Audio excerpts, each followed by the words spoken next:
ચલો બધાને good morning, સુપ્રભાતમ.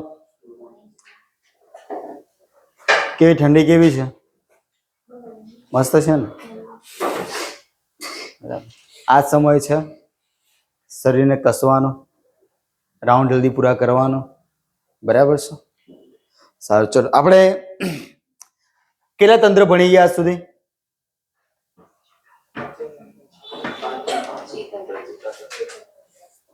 બે તંત્ર ભણ્યા. એક પાચન તંત્ર જોયું પહેલું, અને બીજું આપણે જોયું ચેતાતંત્ર. બરાબર. તો ચેતાતંત્ર આપણે જે ભણ્યા એનો આછો પાતળો ખ્યાલ કોણ રજૂ કરશે? આછો પાતળો. આપણે કઈ ડીપમાં નથી કરવાનું. શું હતું શું નહીં, શરૂઆત ક્યાંથી કરી હતી આપણે? અહીંયા કોઈ મુખથી નહીં કે હા કે આ ચેતાતંત્ર છે. અમારે કહેવું પડે કેમ કે સાહેબ ચેતાતંત્રની શરૂઆત મુખથી થાય છે. બરાબર, તો ડખા થઈ જશે. બરાબર. કેટલા અંગ જવાબદાર હતા ચેતાતંત્રમાં? પાક્કું? એ 5 તો આપણે શું કીધું હતું? તમે છે ને બધું દાળ ને ભાત બધું ભેગું કરી નાખ્યું. બરાબર. હા, ચેતાતંત્રને સમજવા માટે આપણે 2 પાર્ટ પાડ્યા હતા કે ભાઈ ચેતાતંત્રનો એક ભાગ છે, એક તો 5 અંગો જે સંવેદિક અંગો છે, અને બીજું આપણે સ્પેશિયલ ચેતાતંત્રની વાત કરી હતી કે એમાં પાછા 2 ભાગ પડે એમાં. બરાબર. મેઇન જે ચેતાતંત્ર છે એમાં એના 2 પ્રકાર જોયા હતા. એક CNS જોયું હતું ને ENS જોયું હતું. બરાબર, સેન્ટ્રલ નર્વસ સિસ્ટમ અને ઓટોનોમસ નર્વસ સિસ્ટમ. બરાબર. તો એમાં CNS માં શું જોયું હતું આપણે? મગજ. સાહેબ કડી થઈ ગઈ હતી, હે ને? મગજની કડી થઈ ગઈ હતી. બરાબર છે. મગજ અને કરોડરજ્જુ આ 2 મુખ્ય ભાગ હતા શાના? CNS. એટલે કે સેન્ટ્રલ નર્વસ સિસ્ટમ, મધ્યસ્થ ચેતાતંત્ર. બરાબર છે, જે શરીરની પરાવર્તિત ક્રિયાઓ માટે બહુ જ અગત્યનું છે. એક સિમ્પલ પ્રશ્ન એવો થાય કે મગજ અને કરોડરજ્જુને જોડતી કડી એટલે કોણ? લંબ મજ્જા. ઘણા અસ્થિ મજ્જા કહેતા હતા. બરાબર. તો અસ્થિ મજ્જા વસ્તુ આખી અલગ છે. બરાબર છે. અસ્થિ મજ્જા વસ્તુ અલગ છે, અને એટલી એક વાસ્તવિકતા એ પણ છે કે એક્ઝામમાં તમને અસ્થિ મજ્જા ઓપ્શનમાં બી આપેલું હશે. સમજો છો? તમને પ્રશ્ન એવો પૂછાય કે મગજ અને કરોડરજ્જુને જોડતી જે કડી નીચેનામાંથી કઈ? તો અસ્થિ મજ્જા ઓપ્શનમાં હશે, લંબ મજ્જા ઓપ્શનમાં હશે. ત્યારે આમ કહેવાય ને કે ઉતાવળિયા નહીં થઈ જવાનું, પેલા વિચારવાનું કે ભાઈ અસ્થિ મજ્જા એક લિક્વિડ છે, એક ફ્યુલ છે. બરાબર છે. જે હાડકાના પોલાળમાં હોય, જ્યાં જોઈન્ટ થતા હોય ત્યાં હોય, પણ પેલી વસ્તુ આખી અલગ છે. એટલે એમાં કંઈક મિશ્રણ ના થઈ એનું ધ્યાન રાખજો. ઓકે. તો ભાઈ મગજ અને કરોડરજ્જુ છે, ભાઈ એ પરાવર્તિત ક્રિયાઓ માટે એટલે કે ચેતાતંત્રનો મુખ્ય ભાગ છે. એમાં જો કરોડરજ્જુમાં ભંગાણ આવે ને તો જે તે અંગ સુધી જે મેસેજ પહોંચવો જોઈએ ને ના પહોંચે. બરાબર છે. કેમ કે એ જ મધ્યસ્થી છે. મગજનું મધ્યસ્થી એ જ છે. એના દ્વારા જ મગજને જે તે સંદેશો એને મળવાનો છે, બાકી નહીં મળવાનો. માટે મધ્યસ્થ ચેતાતંત્રનો અગત્યનો ભાગ છે. ઓકે. તો આ આપણે જોયું હતું ચેતાતંત્રમાં. આજે આપણે ભણવું છે શ્વસન તંત્ર. બરાબર. તો શ્વસન તંત્ર એટલે શું? પ્રશ્ન એવો થાય કે શ્વસન તંત્ર એટલે શું?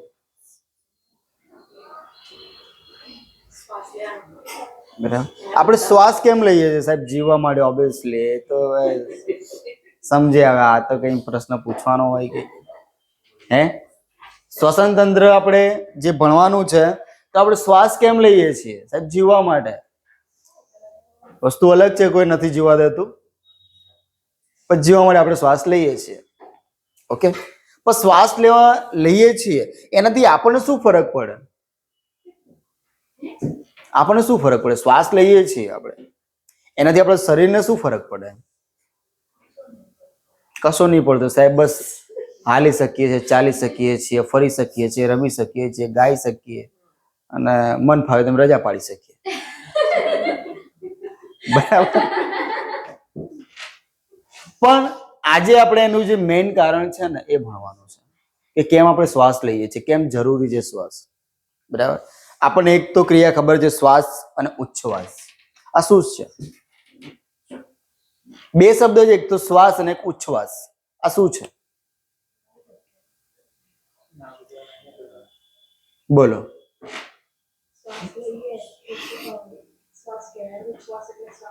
બરાબર, એટલે કે આપણે જે લઈએ છીએ શરીરમાં, જે આપણે લઈએ છીએ, બરાબર, ઓક્સિજન આપણે શ્વાસ લઈએ છીએ, અને જે તમે એની સામે જે બહાર ફેંકો છો શરીરમાંથી, એ તમારો ઉચ્છવાસ છે. એટલે ટૂંકમાં જો સાયન્સની ભાષામાં કેવું હોય તો તમે ઓક્સિજન લો છો અને કાર્બન ડાયોક્સાઇડ બહાર ફેંકો છો. બરાબર. તો ઓક્સિજન નું કાર્ય શું આપણા શરીરમાં? ઓક્સિજન નું કાર્ય શું છે? સ્ફૂર્તિમાં રહીએ છીએ. ઓકે, ચલો ચલો એક વસ્તુ આપણે હાલ સાઈડ પર રાખીએ, બીજી વસ્તુ તમને કહું એની પર સામે. વનસ્પતિ ખોરાક કેવી રીતે બનાવે છે? પ્રકાશ સંશ્લેષણની ક્રિયામાં. એ ક્રિયામાં શું હોય? બરોબર છે. કાર્બન ડાયોક્સાઇડ એ શ્વસનમાં લે છે અને જે ઓક્સિજન છે એ બહાર ફેંકે છે. બરાબર. પણ કાર્બન ડાયોક્સાઇડ લે છે તો એનાથી શું કરે છે કે જે ખોરાક જે ગ્રહણ કરે છે ને, બરાબર, એના ક્યાંક એનો શું કહેવાય કે એનો ઉપયોગ થતો હોય છે, બરાબર, એના પોષણ માટે. એવી રીતે આપણે મનુષ્યમાં કેવું હોય કે આપણે જે ઓક્સિજન લઈએ છીએ એનું મુખ્ય કારણ શું કે આપણે જે ખોરાક લઈએ છીએ એને નાના ટુકડામાં વિભાજિત કરી નાખે. ઓક્સિજન જ એક વસ્તુ છે કે જે આપણે જે ખોરાક જે આપણે લઈએ છીએ એને નાના ટુકડામાં વિભાજિત કરી નાખે અને એમાંથી પછી આપણને ઉર્જા મળે. બરાબર. જેને આપણે એક શ્વસનનું એક નામ આપેલું છે. શ્વસનના 2 પ્રકાર છે. શ્વસનના કેટલા પ્રકાર છે? 2 પ્રકાર છે. અને એમાં જ્યાં ઓક્સિજનની હાજરી હોય, બરાબર છે, આપણે મનુષ્ય બધા ઓક્સિજન આપણે શું કે શ્વસનમાં લઈએ છીએ, બરાબર, અને એ રીતે આપણે ખોરાક જે આપણે ગ્રહણ કરીએ છીએ એના નાના નાના ટુકડામાં એને વિભાજિત થાય, એટલે કે એનું વિઘટન થાય, બરાબર, અને પછી આપણે એમાંથી ઉર્જા કે શક્તિ મેળવીએ છીએ. તો આ તમામ જે પ્રક્રિયા છે ને એ ઓક્સિજનને આભારી છે. આ તમામ પ્રક્રિયા છે એ ઓક્સિજનને આભારી છે. માટે આપણે જે ઓક્સિજન લઈએ છીએ એનાથી આપણને સ્ફૂર્તિ રહે છે અને જે અમુક જે પોષક તત્વો કે જે બધું મળે છે એ એને કારણે છે. બરાબર.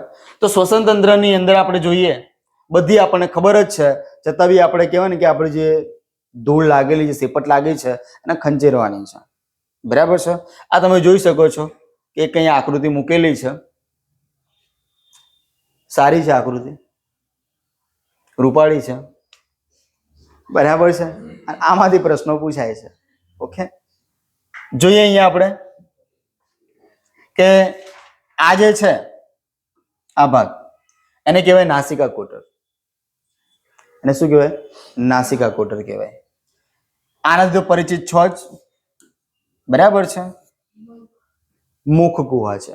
શું છે? મુખ ગુહા છે. કંઠનળી આ જે છે શું છે? શ્વાસ નળી. આ તો ચલો સારું છે, તમારે ખાલી વિકલ્પો વાળા પ્રશ્નો આવે છે.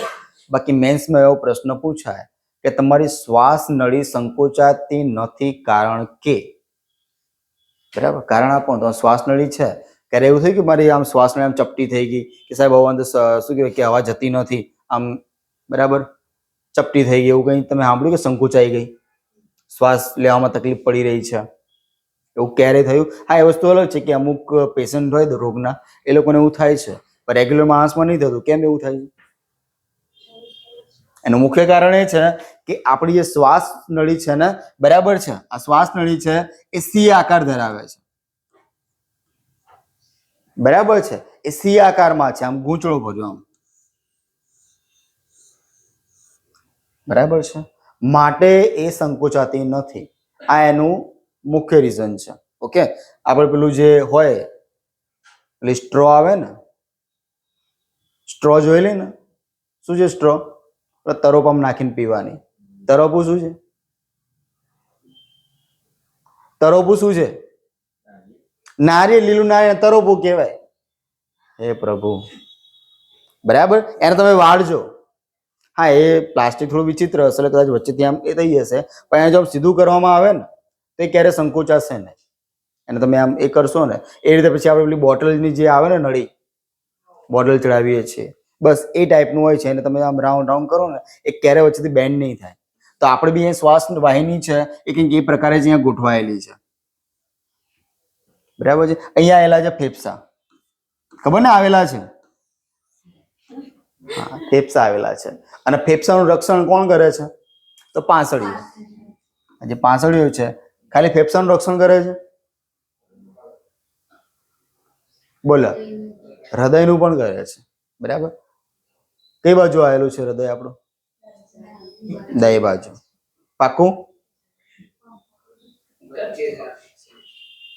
તમને એમ કોઈ પૂછે કે હૃદયની તમને કોઈ એમ પૂછે કે હૃદયની એક ચોક્કસ મીન્સ કે એનું આમ કહેવાય ને કે આમ ચોક્કસ લોકેશન આપો એમ. હા, બરાબર. ચોક્કસ લોકેશન આપો, ચોક્કસ. મારે કોઈને એમ સમજાવવું હોય કે એક જ સેન્ટેન્સમાં એ વ્યક્તિ સમજી જાય કે તો ભાઈ તમારા હૃદયનું સ્થાન ક્યાં છે, તો હા, બરાબર છે.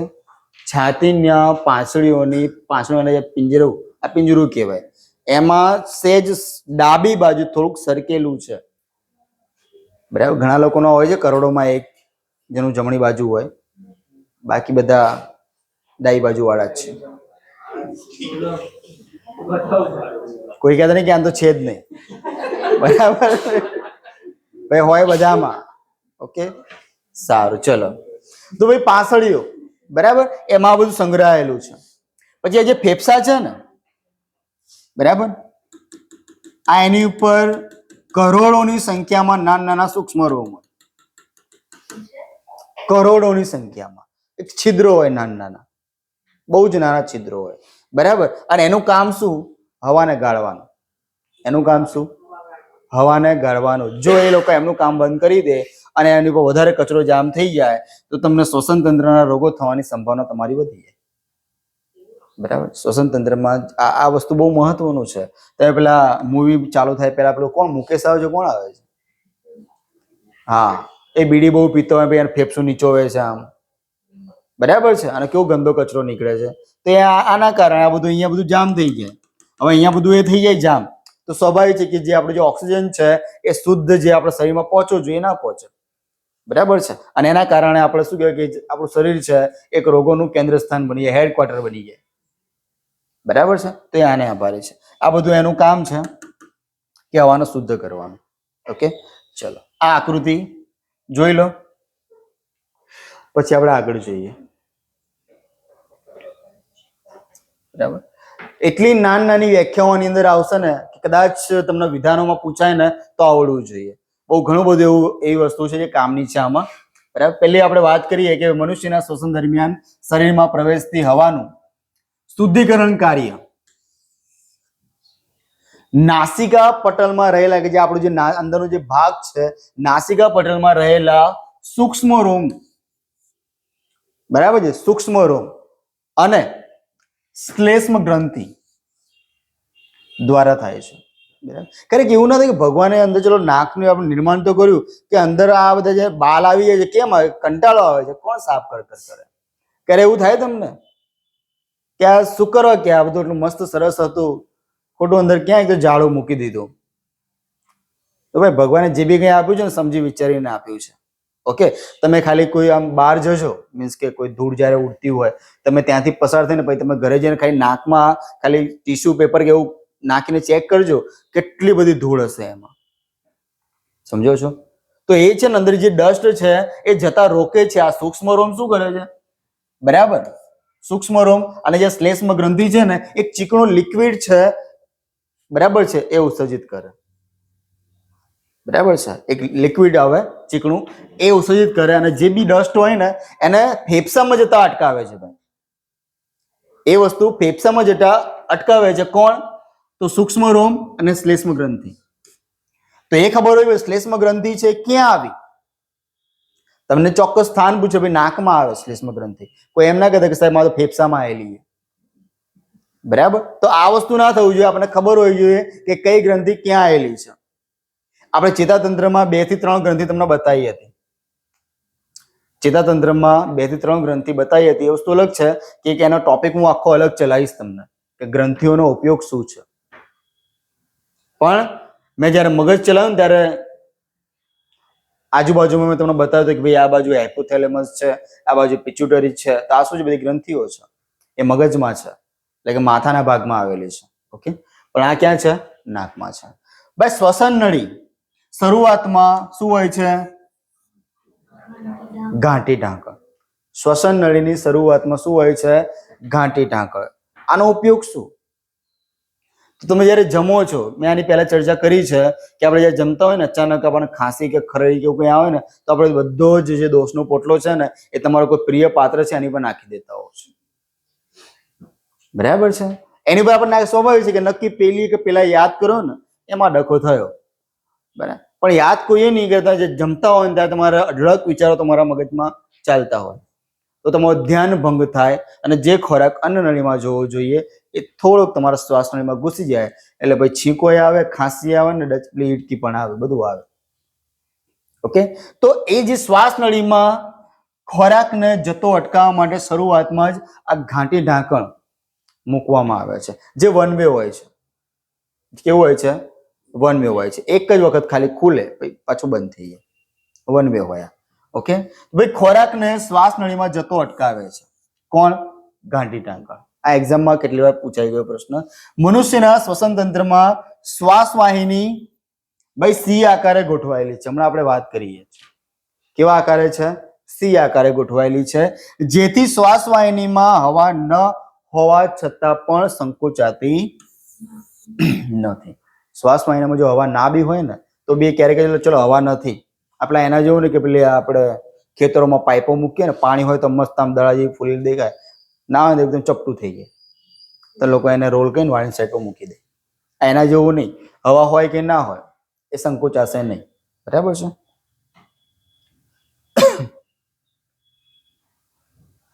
મનુષ્યના શરીરમાં વાયુઓનો વિનિમય વાયુ કોષો દ્વારા કરવામાં આવે છે.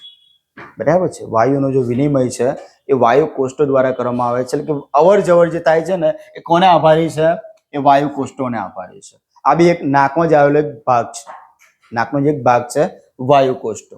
મનુષ્યના શ્વસનનો અમુક સમયગાળો બહુ જ મહત્વનો ભાઈ. મનુષ્યના શ્વસનનો સમયગાળો કેટલો? 5 સેકન્ડ. બરાબર, અને આવી પાછું વિભાજિત છે આખું જે છે. બરાબર, શ્વસનનો સમયગાળો કેટલો છે? 5 સેકન્ડ. એમાં જે 2 સેકન્ડ છે ને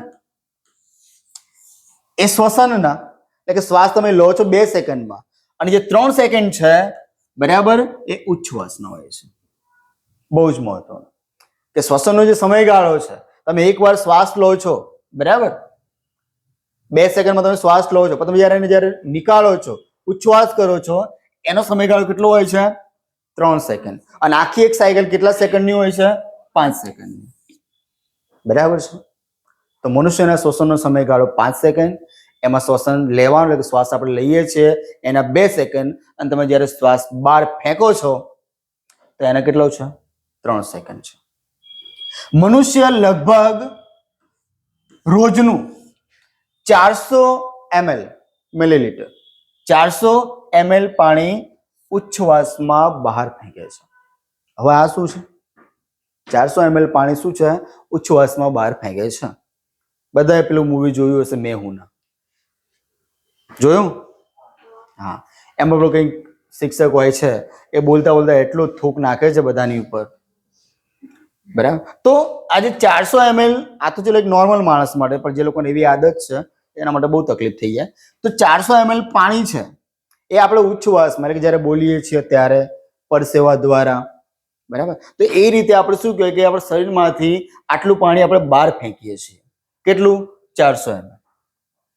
એટલે આ બહુ મહત્વનું છે કે આપણે જે શરીર છે એટલે કે લગભગ રોજનું 400 ml પાણી ઉચ્છ્વાસમાં બહાર ફેંકીએ છીએ. કોઈ એમ ના કીધું સાહેબ જે લોકોએ મૌન વ્રત રાખ્યું એ લોકો શું થતું હશે? અમારા જેવા બોલે તો 400 નું કદાચ 800 થઈ જાય. બરાબર, પછી જે લોકોએ મૌન વ્રત ધારણ કર્યું હોય. પણ આ એક રેગ્યુલર જનરલ માણસની વાત છે, એટલે એ પણ વસ્તુ ધ્યાન રાખજો. જે રેગ્યુલર માણસ છે એની વાત છે.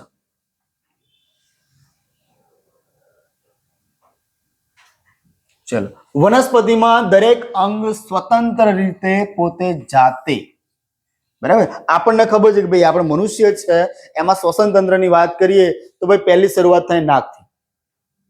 નાક છે એટલે કે એનું જે મુખ્ય દ્વાર કહી શકાય. પછી આગળ વધીએ કે ભાઈ શ્વાસ નળી છે, શ્વાસ વાહિની છે, એનાથી એ બધું આખું કહેવાય માર્ગ 2 ભાગમાં વિભાજિત થાય, ડાબું ફેફસું જમણું ફેફસું, બરાબર. તો આખી આ પ્રક્રિયામાં આ બધા અંગ છે ને સંડોવાયેલા છે, સંકળાયેલા છે, બરાબર. જ્યારે વનસ્પતિમાં એવું કંઈ નથી. વનસ્પતિ સ્વતંત્ર છે ભાઈ. એ પર્ણ દ્વારા બી શ્વસન કરે છે, પ્રકાંડ દ્વારા પણ કરે છે, મૂળ દ્વારા પણ કરે છે.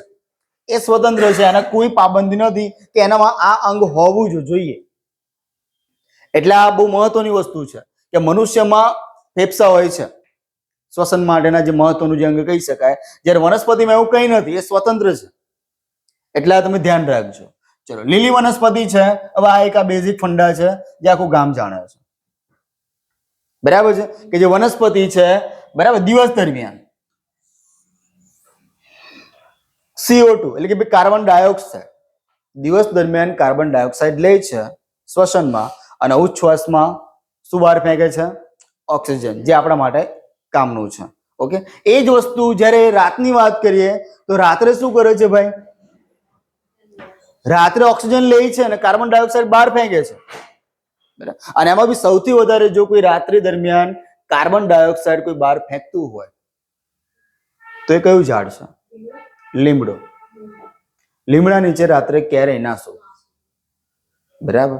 લીમડા નીચે ક્યારેય, કેમ કે કાર્બન ડાયોક્સાઇડ સૌથી વધારે બહાર ફેંકે. કેમ કે તમે વિચાર કરો, એક તો પાછો કડવો, એની પર કેટલાય કીટકો અને કેટલાય બેક્ટેરિયા, કેટલા જમ્સ ને બધું દિવસ દરમિયાન કેટલું મળતું હોય, બરાબર. અને રાત્રે પછી એ તમને હવાએ જ્યારે બહાર એની ફેંકે, બરાબર, તો એ કેટલો ઘાતક કહેવાય. ઓકે. ગભરામણ થઈ જાય તમને, તમે વધારે સૂઈ ના શકો, કેમ કે તમે શ્વાસ લેવામાં તકલીફ પડી જાય, બરાબર. પછી એવું કોઈ કહેતા નહીં કે સાહેબ મીઠો લીમડો હોય તો. મેં એની વાત આખી અલગ છે. કેમ કે આ છે ને અમુક ટાઈમ પોસિબિલિટીઝ ઘણી બધી છે. સાહેબ મીઠા લીમડામાં તો વાંધો નહીં ને, બરાબર, એમાં વાંધો નહીં ભાઈ, પણ બને ત્યાં સુધી રાત્રે ઝાડની નીચે ના સૂવું. ગામડામાં બધા ખેતરોમાં સૂઈ જતા હોય છે, એ વસ્તુ અલગ છે. પણ એમને ખબર છે કે ભાઈ ખેતર છે, ભલે ત્યાં કાર્બન ડાયોક્સાઇડ, પણ આજુબાજુમાં તો ઓક્સિજન છે, ખેતરમાં વાંધો ના આવે, ખુલ્લું હોય એટલે. પણ જનરલી નહીં સૂવાનું, બરાબર. એક બીજી વનસ્પતિ છે કે જે ફોરેસ્ટ વાળાએ છે, કે જે વન વિભાગ છે ને, એને એની પર બેન કરી દીધો છે. છતાં પણ આપણે શું કહે, સુશોભનના ચક્કરમાં એનું આપણે બહુ મોટા પ્રમાણમાં એનું વાવેતર કરીએ છીએ. કેમ? કેમ કે એ છે ને આમ જયારે ઊભું હોય ને એટલું મસ્ત રૂપાળું લાગે ને ઝાડ, પણ એ અસ્થમા છે, શ્વાસના જેટલા બી રોગો છે, એના માટે બહુ જ ખરાબ એ વૃક્ષ છે, બરાબર. અને એ વૃક્ષનું નામ છે કોનોકોર્પસ.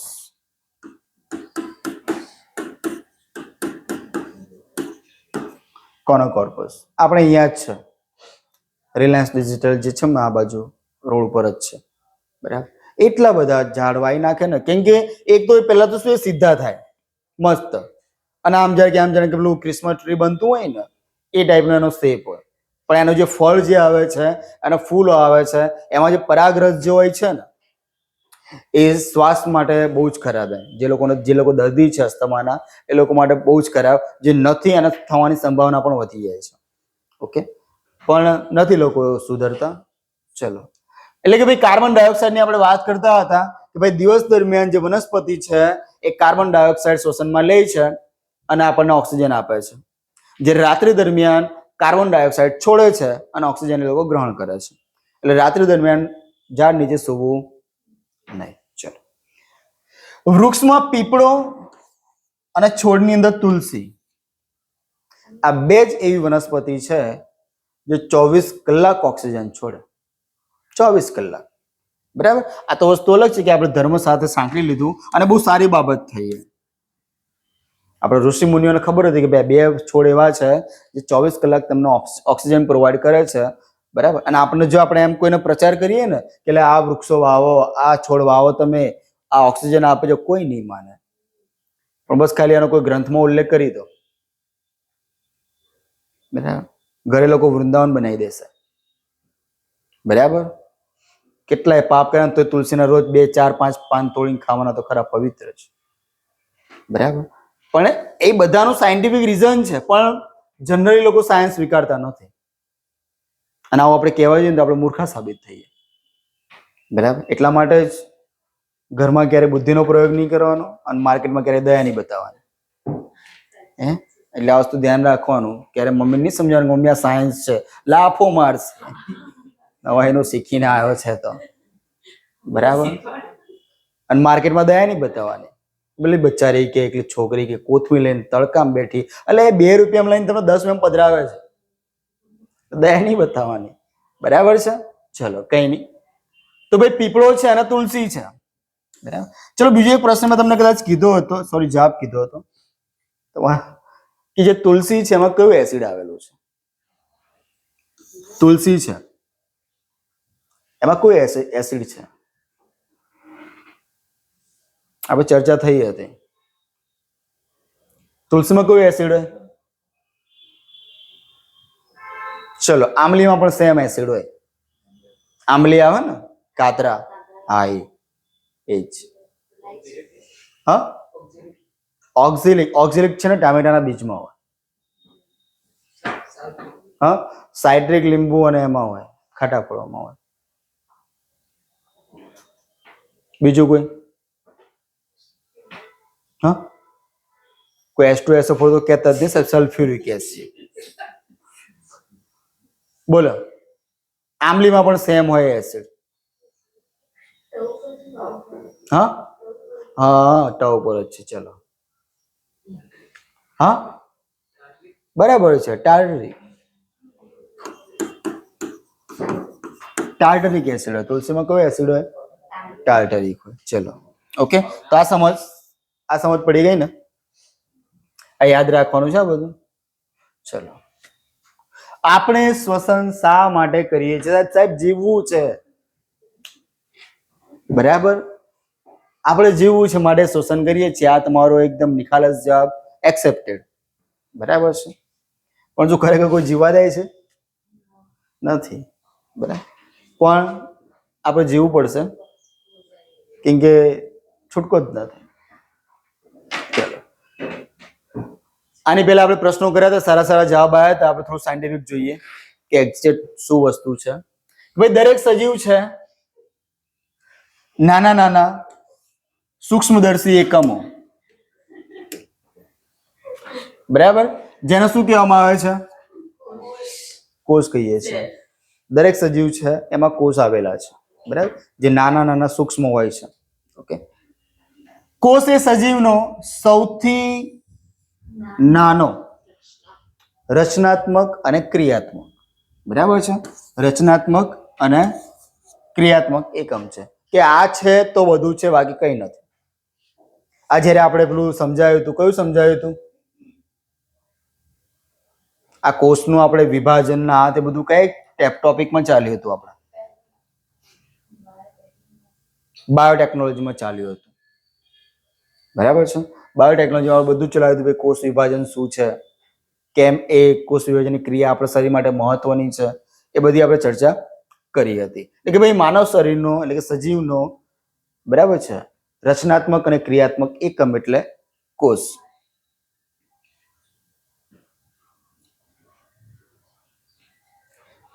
સજીવનો દરેક કોષ ચોક્કસ પ્રકારના કાર્ય કરે છે. માનો છો?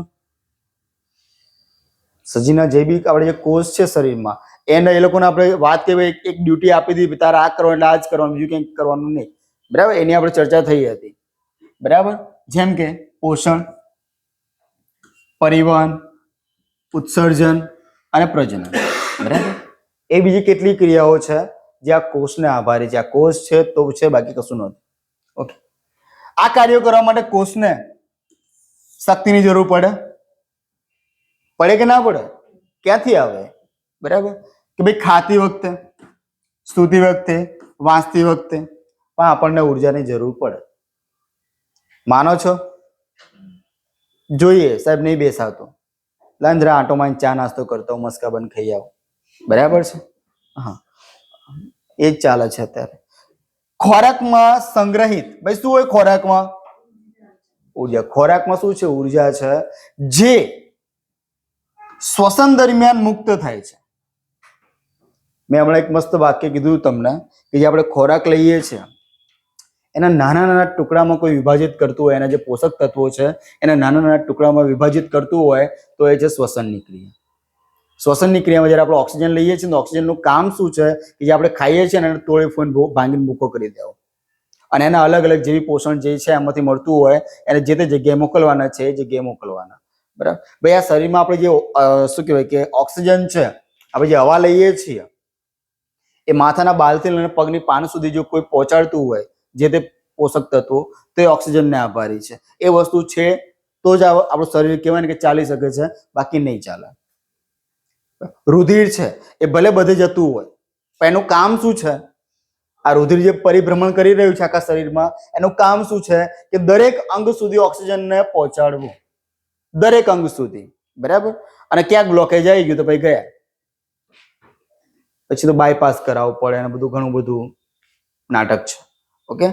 તો આ એક આ વસ્તુ છે કે ભાઈ ખોરાકમાં સંગ્રહિત જે ઉર્જા છે, બરાબર, એ શ્વસનની જે પ્રક્રિયા થાય છે ને એમાંથી એ મુક્ત થાય છે. માટે શ્વસનની પ્રક્રિયા જરૂરી છે, માટે આપણે શ્વાસ લેવો જરૂરી છે. બરાબર. શ્વાસ ના લો તો શું થાય? મરી જવાય. બરાબર. તો મરી કેમ જવાય? કેમ કે આખી પ્રક્રિયા સ્ટોપ થઈ જાય.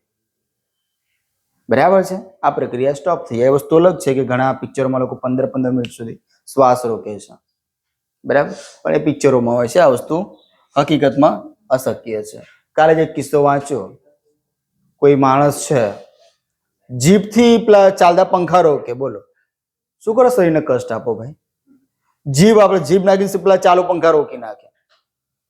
કાલે વાંચીને ઘણું આશ્ચર્ય થયું. એટલે લોકો આવું બી કરે છે. બરાબર. લોકો ચાલુ પંખામાં હાથ નાખતા બી જાય, એમાં જીભથી રોકી નાખે. બોલો હદ થઈ ગઈ. બરાબર. તેથી જે બધા સજીવો છે એ ખોરાકમાંથી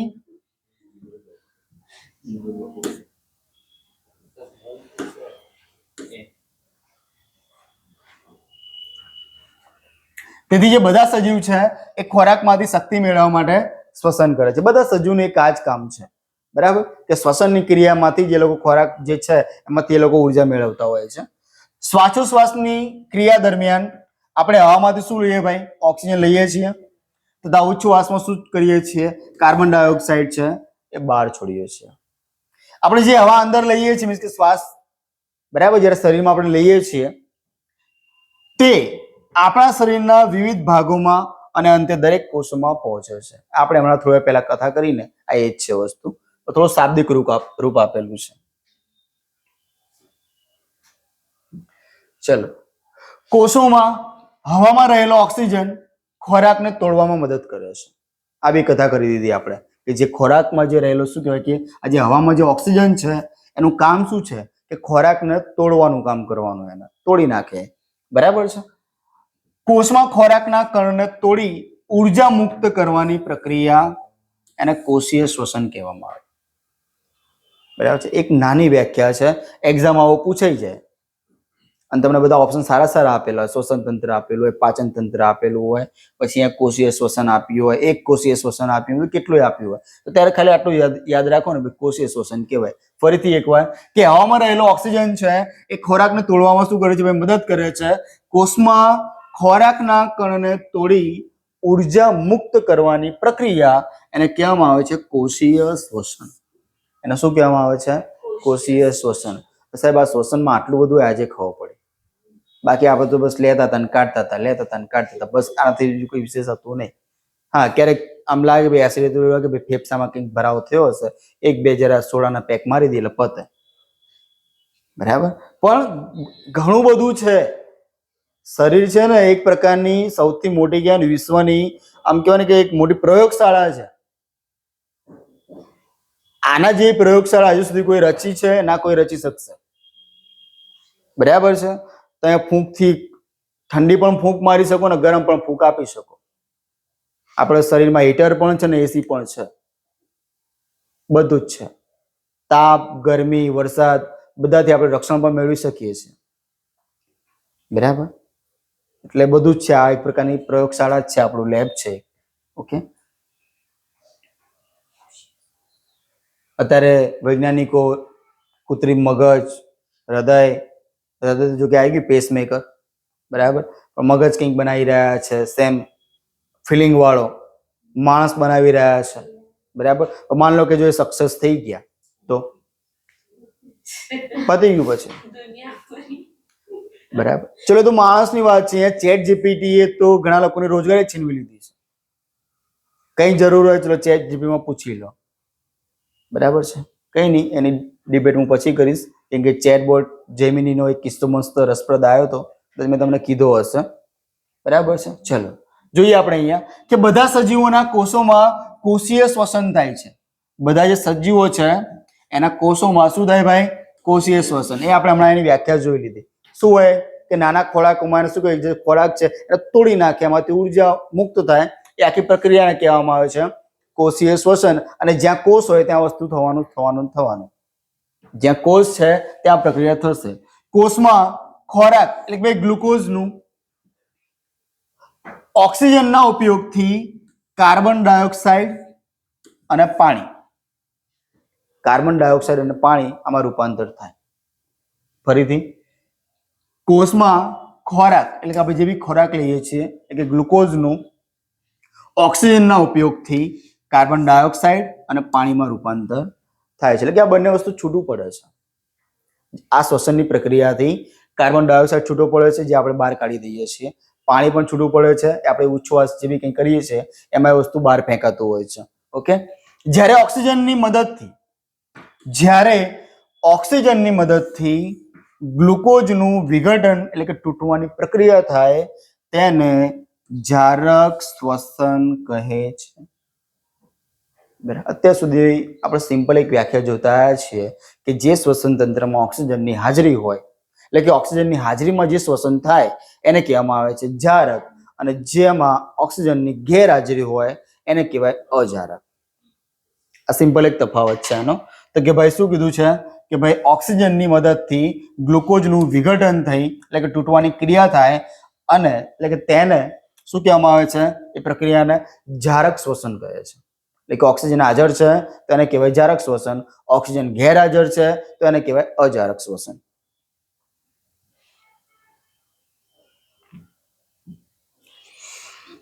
ખોરાક ઓક્સિજનની મદદ વિના એટલે સ્વાભાવિક છે ભાઈ, શું હશે? કાર્બન ડાયોક્સાઇડ હશે. ઓકે. ઓક્સિજનની મદદ વિના પણ તૂટે છે. બરાબર. એટલે કે ભાઈ દહન પામીને તમે કોઈ વસ્તુને જ્યારે સળગાવ્યો છો, બરાબર, કે એને હીટ આપો છો, બરાબર, એ રીતે, બરાબર, તો એને અજારક શ્વસન કહેવાય, કે જેમાં ઓક્સિજનની ગેરહાજરી હોય. એને તમારે બંધ કરીને પછી તમે ખોરાક બનાવો છો. ઓકે. તો એમાં શું હોય કે ભાઈ એ જે શ્વસન છે એને કેવું કહેવામાં આવે છે? અજારક શ્વસન, જેમાં ઓક્સિજનની ગેરહાજરી હોય. ખોરાકનું વિઘટન થવાથી શક્તિ મુક્ત થાય છે, એટલે કે ઉર્જા મુક્ત થાય છે. બરાબર. ઉર્જા મુક્ત થાય છે. જારક શ્વસનમાં શું મુક્ત થતું હતું? કાર્બન ડાયોક્સાઇડ અને પાણી. જારક શ્વસનમાં શું મુક્ત થતું? કાર્બન ડાયોક્સાઇડ અને પાણી. જ્યારે અજારક શ્વસનમાં શું? ઉર્જા મુક્ત થશે. ઓકે. આ એની નાની બધી ફોર્મ્યુલા મૂકેલી છે કે ભાઈ ગ્લુકોઝ છે એ ઓક્સિજનની હાજરીમાં શું કરે ભાઈ? કાર્બન ડાયોક્સાઇડ, પાણી અને શક્તિ આ રિલીઝ કરે, એટલે કે છૂટું પાડે છે. ઓકે. આ બીજો પોઈન્ટ છે પણ અહીંયા જોડાઈ ગયો છે. યીસ્ટ જેવા કેટલાક સજીવો હવાની ગેરહાજરીમાં પણ ટકી શકે છે. તેઓ અજારક જીવી. બરાબર છે. તેઓ શું છે? અજારક જીવી કહેવામાં આવે છે. આ યીસ્ટ છે, બરાબર, એ ઓક્સિજન એટલે કે એની ગેરહાજરીમાં પણ એ જીવી શકે છે. તો એને શું કહેવામાં આવે છે? અજારક જીવી, એટલે કે અજારક જીવ કહી શકાય. એમાં કે એને કે ઓક્સિજનની જરૂર હોતી નથી. તેઓ અજારક શ્વસન દ્વારા પણ શક્તિ પ્રાપ્ત કરે છે. કોણ? યીસ્ટ. બરાબર. આ જેટલા બી અજારક જીવી પ્રાણી છે કે જંતુ છે, જે કંઈ પણ છે, જીવ છે, બરાબર, એ ઓક્સિજનની ગેરહાજરી વગર પણ એ લોકો પોતાનું શ્વસન કરી શકે છે. ઓકે. એમાંની એક એક્ઝામ્પલ તરીકે અહીંયા યીસ્ટ આપેલી છે. યીસ્ટ શું છે? ફૂગ છે. બરાબર. એનો આપણે ખોરાક તરીકે પણ એનો ઉપયોગ કરીએ છીએ. બરાબર. ચલો. ઓક્સિજનની ગેરહાજરીમાં ગ્લુકોઝ અને આલ્કોહોલ અને કાર્બન ડાયોક્સાઇડમાં રૂપાંતરણ પામે છે ઓક્સિજનની ગેરહાજરીમાં. જે ખોરાક ઓક્સિજનની ગેરહાજરીમાં જે કંઈ પણ પ્રક્રિયા થાય એમાંથી શું બને છે ભાઈ? એક તો આલ્કોહોલ, બરાબર, અને કાર્બન ડાયોક્સાઇડ. આ જે બી દારૂ ને જે આલ્કોહોલ જે બનાવવામાં આવે છે ને એ શું હોય? જે બી કંઈ ફ્રૂટ હોય એને પહેલા સડાવવામાં આવે, એને સડાવી દે એ લોકો, પડ્યું રાખીને એવું કરે. પછી જે રસ નીકળે ને એને પછી કંઈ પ્રક્રિયા કરીને એ જે તે જગ્યાએ એને સ્ટોર કરે અને લોકો એનો સારો એવો માત્રામાં એનું સેવન કરતા હોય છે. ઓકે, હા, ચલો, બરાબર. વાઇન નામ તો સુના હોગા. શું છે વાઇન? સડેલો જ્યુસ છે, પણ એ જ્યુસ શાનો છે? તો દ્રાક્ષનો છે, બરાબર છે. દ્રાક્ષ છે ને એ સડી જાય ને પછી એને કઈ પ્રોસેસ થાય, વિઘટન થાય, એ બધું એમ ઓક્સિજનની ગેરહાજરીમાં.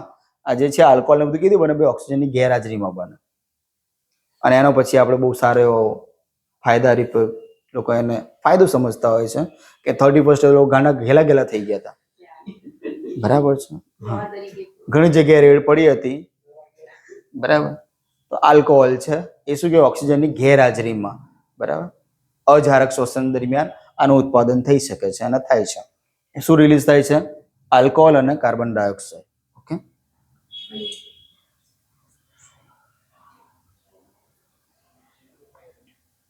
ચલો. ગ્લુકોઝ, બરાબર, ઓક્સિજનની હાજરીમાં, બરાબર, આલ્કોહોલ ગેરહાજરીમાં, ઓક્સિજનની ગેરહાજરીમાં આલ્કોહોલ અને કાર્બન ડાયોક્સાઇડ અને ઉર્જા, આ ત્રણ વસ્તુ રિલીઝ થાય. શામાંથી? આમાંથી. ગ્લુકોઝ તમે જેવી ખોરાક ખાઓ છો ને એની વાત છે અહીંયા કે ભાઈ એની ઓક્સિજનની ગેરહાજરીમાં આલ્કોહોલ, કાર્બન ડાયોક્સાઇડ અને ઉર્જા. આ કેવા પ્રકારનું શોષણ છે? અજારક. આ શોષણ કયા પ્રકારનું છે? અજારક પ્રકારનું છે, બરાબર. એટલે એ પણ તમારે ધ્યાન રાખવાનું છે.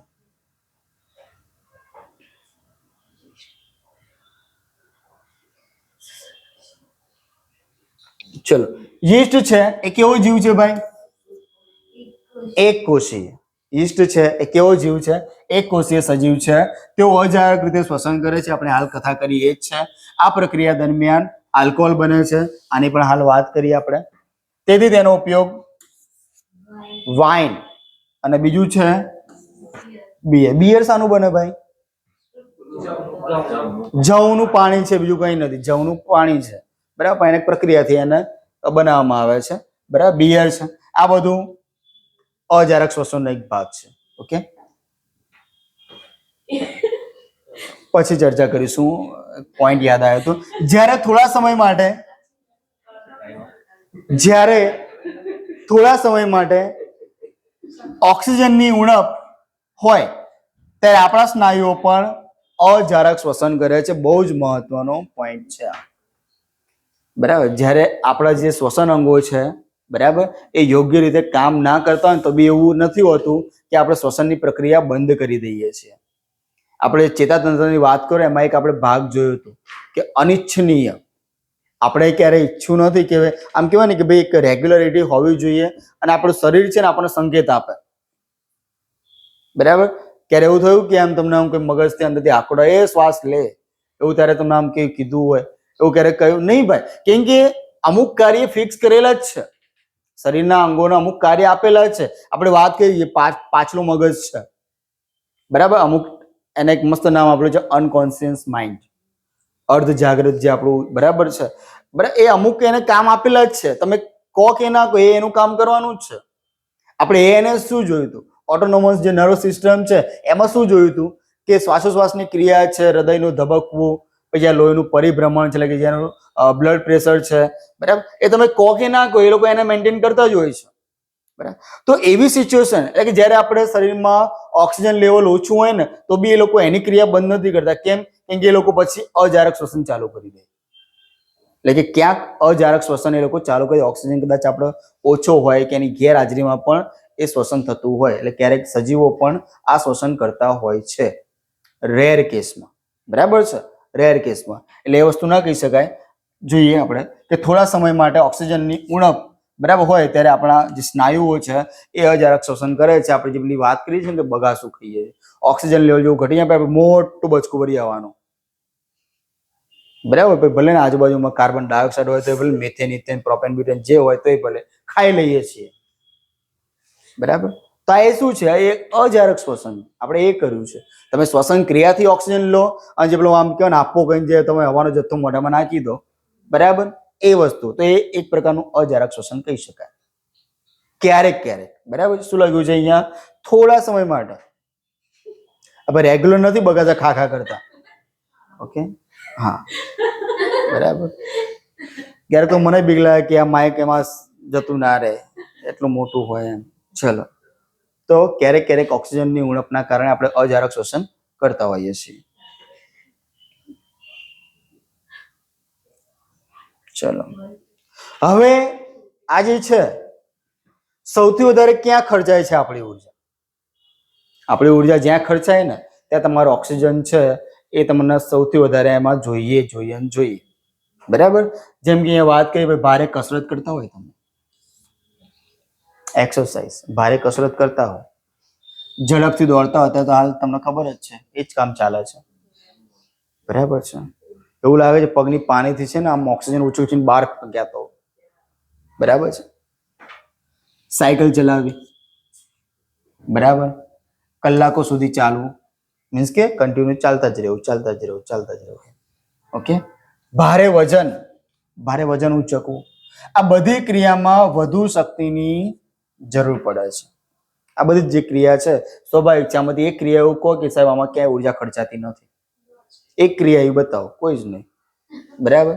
અહીંયા ક્યાંક એવું વાંચવું એવું કઈ આવ્યું નહીં, નથી આવ્યું. હા, નહીં સાહેબ આમાં તો વાંચવામાં ઉર્જા ખર્ચાય છે. બરાબર છે. ચલો, આ શક્તિ ઉત્પન્ન કરવા માટે ઓક્સિજનનો પુરવઠો મર્યાદિત હોય છે. ઓક્સિજનનો પુરવઠો મર્યાદિત. તમને ખબર હોય તો જેવી લોકો દોડવીર હોય ને એ લોકો મોઢું બંધ કરીને નથી દોડતા. એ લોકો એ સમય શું કરે છે ખબર? મોઢામાંથી હવા લે, નાકમાંથી બહાર કાઢે. અને ક્યારેક ક્યારેક તમારે જો બહુ વધારે ભરાઈ ગયું હોય ને તો લોકો મોઢાથી જ હવા બહાર ફેંકતા હોય. બરાબર. તો એ તમારે કરવું જોઈએ, ઢ્યાં થઈ જશો.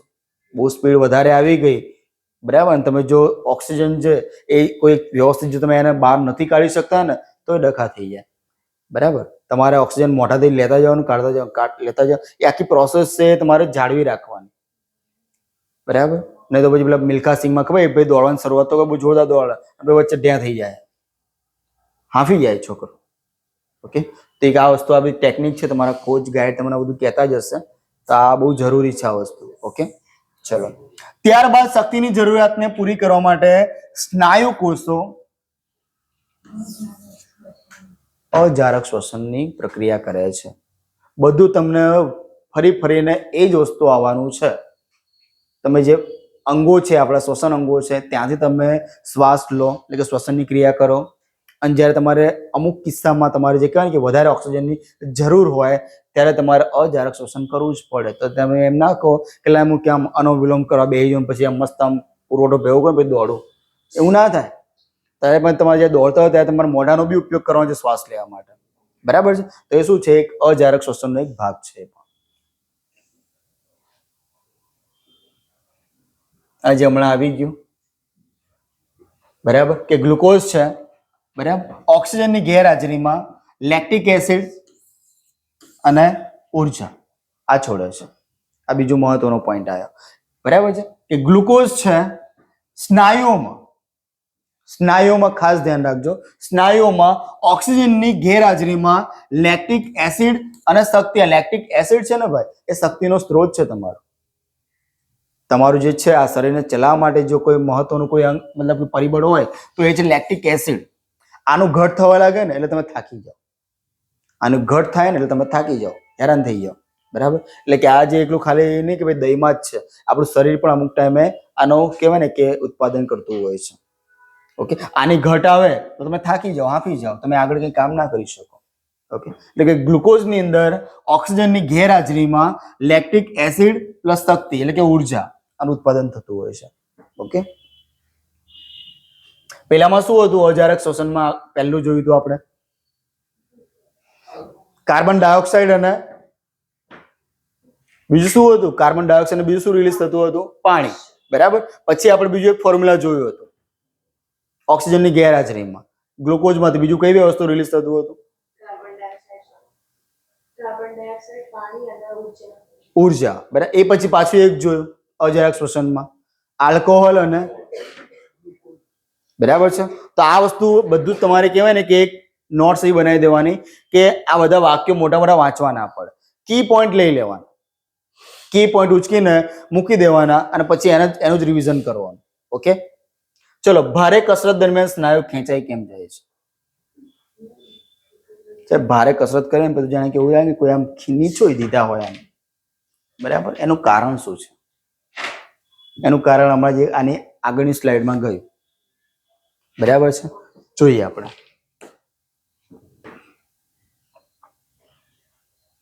ચલો, જ્યારે સ્નાયુઓ અજારક શોષણ કરે છે ત્યારે સ્નાયુ ખેંચાણ પામે છે. અજારક જ્યારે શોષણ કરો છો ત્યારે સ્નાયુ શું કહેવાય? ખેંચાણ પામે છે. ગ્લુકોઝનું આંશિક વિઘટન થવાથી લેક્ટિક એસિડ ઉત્પન્ન થાય છે. લેક્ટિક એસિડ ઉત્પન્ન થાય છે અને લેક્ટિક એસિડ એકઠો થવાને કારણે સ્નાયુ ખેંચાય છે. એને એકઠો નહીં થવા દે, એને બહુ જથ્થો ના થયો, એને કાર્યરત રાખવાનો, બરાબર છે. ગરમ પાણીથી, હવે આનો ઉપચાર બી આપ્યો છે ભાઈ. તમને અમુક લોકો કહેતા હશે ગરમ પાણીથી પેલું ઝારવાનું ને, બરાબર. તો એનાથી સારું રહે ગરમ પાણી. પછી આમ શું ડાયરેક્ટ આમ ગોબો પડી જાય એટલું ગરમ નહીં રાખવાનું, એક હુંફાળું પાણી રાખવાનું, બરાબર છે. કે ગરમ પાણીથી સ્નાન કરવાથી અથવા માલિશ કરવાથી આપણને આ જે ખેંચાણ છે એનાથી છુટકારો મળે, બરાબર. આ એક એનું આખું એક સાયન્ટિફિક રીઝન છે. ગરમ પાણીથી સ્નાન કે માલિશ કરવાથી શું કહેવાય? રુધિર છે એનું પરિભ્રમણ સુધરે છે. અને રુધિરનું પરિભ્રમણ સુધર્યું એનો મતલબ એ થયો કે તમારું જે ઓક્સિજન લેવલ છે, જે ઓક્સિજન જે દરેક અંગમાં જે ખૂટતું હતું, ઓછું પડતું હતું, જે તે અંગ સુધી ઓક્સિજન જે તે માત્રામાં પહોંચવું જોઈએ નતો પહોંચતો, એ પહોંચવા લાગશે. માટે આખી આ પ્રક્રિયામાં તમારે પસાર થવું જ પડે, બરાબર છે. કે ગરમ પાણી તમે ઝારો તમારા જે અંગને, તો એનાથી જે તમારું જે રુધિરાભિસરણ તંત્ર છે એ એક્ટિવેટ થાય. એ જ્યારે રુધિરાભિસરણ તંત્ર જ્યારે ચલાવીશ એમાં તમને આ પોઈન્ટ આવશે કદાચ કે કહીશ કે ભાઈ રુધિરાભિસરણ તંત્ર કામ કેમનું કરે છે. ઓકે, તો એની અંદર આવશે. પણ ટૂંકમાં જ્યારે બી તમને લાગે શરીર ખેંચાય છે, અંગમાં તકલીફ થઈ રહી છે દોડતા દરમિયાન, બાકી તમે જો પડી રહેશો થવાની જ છે, અંગ જકડાઈ જ જવાના. પહેલા કે 2 ડોલ વેડી દઉં ના મેળ પડે ભાઈ. ઓકે, તો એ બધી જગ્યાએ એપ્લાય નહીં કરવાનું. પણ હા, આ એક છે નુસ્ખો કહી શકાય અને સાયન્ટિફિકલી પ્રૂવ પણ થયેલું છે કે તમે આ વસ્તુ તો અપનાવો ને તો ઘણો ફાયદો થાય. ઘણા લોકો ડાયક્લો લઈને બેસી જતા હોય છે. ખબર છે ડાયક્લો શું છે? ઝેર છે, ઝેર. ડાયક્લો શું છે? ઝેર છે. ડાયક્લો છે, સ્ટેરોઇડ છે, ઝેર છે બધા. તમે એ લઈ લીધા પછી પતી ગયા, તમે એડિક્ટેડ થઈ ગયા. તો તમે નોર્મલ બી કંઈક દુખાતું હશે ને, લાગે ગોળી ગળી લો.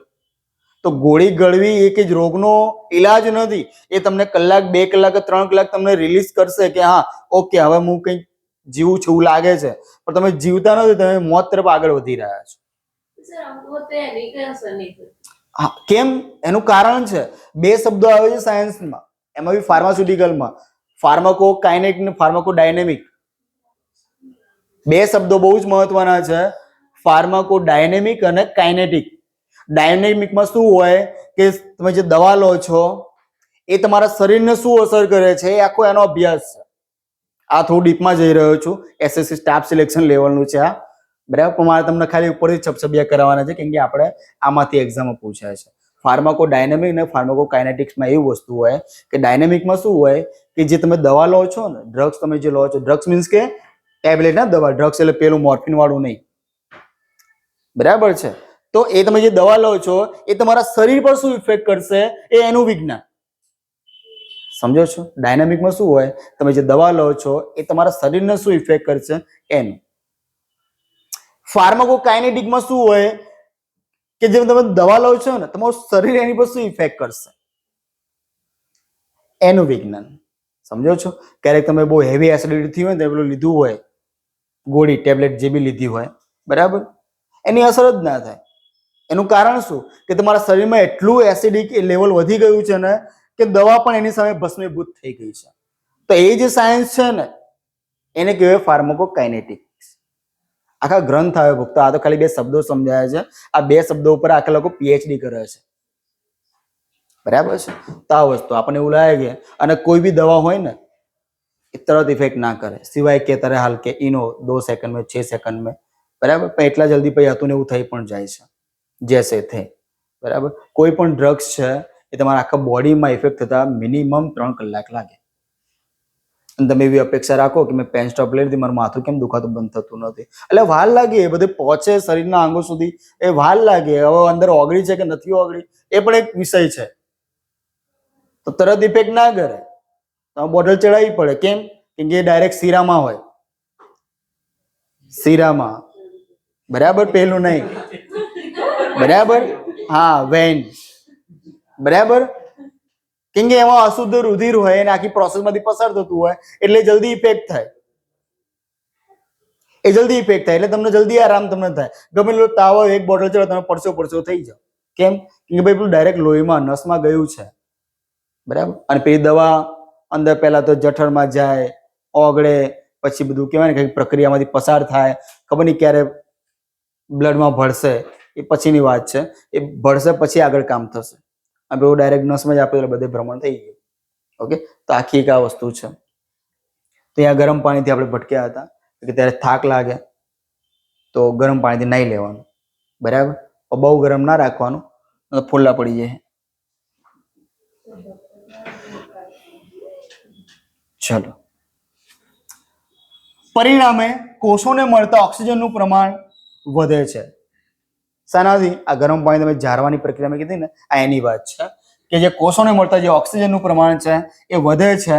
વધતો ઓક્સિજનનો જથ્થો લેક્ટિક એસિડને સંપૂર્ણપણે કાર્બન ડાયોક્સાઇડ અને પાણીમાં રૂપાંતરિત કરે છે. લેક્ટિક એસિડને કાર્બન ડાયોક્સાઇડ અને પાણીમાં રૂપાંતર કરે છે. એટલે તમારું જે પેલું ખેંચાતું હતું ને એ ખેંચાશે નહીં અને તમને હાસનો કહેવાય ને કે એની અનુભૂતિ થશે, બરાબર. એટલે હવે દોડીને જાઓ ને ઘરે તો ગરમ પાણીથી નાહી લેવાનું, બરાબર, સરસ. ની પાછા તો પાછું કે શિયાળ છે માઘ સ્નાન કરવું છે, બરાબર. માઘ સ્નાન શું છે ખબર છે? હા, બહુ ડેન્જર વસ્તુ છે, બરાબર. નવું માટલું લેવાનું, નવું, રાત્રે પાણી ભણી દેવાનું નહીં, ક્યારેય નહીં કરું. કેમ કે ભગવાને મનુષ્યનું શરીર, ભગવાને આપણને મનુષ્ય શરીર એટલા માટે આપ્યું છે કે તમે કંઈક સારા કામ કરી શકો, પણ તમે એ શરીરને કષ્ટ ના આપો. ક્યારે હાથે કહીને કષ્ટ કહેવાય ને કે એનો એ નહીં લેવાના, બરાબર. ભગવાને મસ્ત આલું જીવન આપ્યું, શાંતિ જીવો તો શું, અને જીવવા દો. ચલો,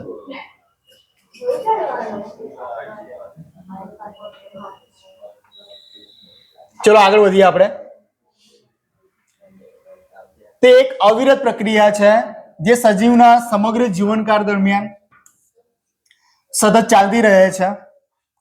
1 મિનિટમાં વ્યક્તિ જેટલી વાર શ્વાસોશ્વાસ કરે છે, બરાબર, 1 મિનિટમાં વ્યક્તિ જેટલી વાર શ્વાસોશ્વાસ એટલે કે શ્વાસ અને ઉચ્છ્વાસ એ પ્રક્રિયા કરે છે એને શું કહેવામાં આવે છે ભાઈ? શ્વસન દર કહેવામાં આવે છે. 1 મિનિટમાં તમે જે બી શ્વાસોશ્વાસની પ્રક્રિયા કરો છો ને એને શું કહેવામાં આવે છે? શ્વસન દર કહેવામાં આવે છે.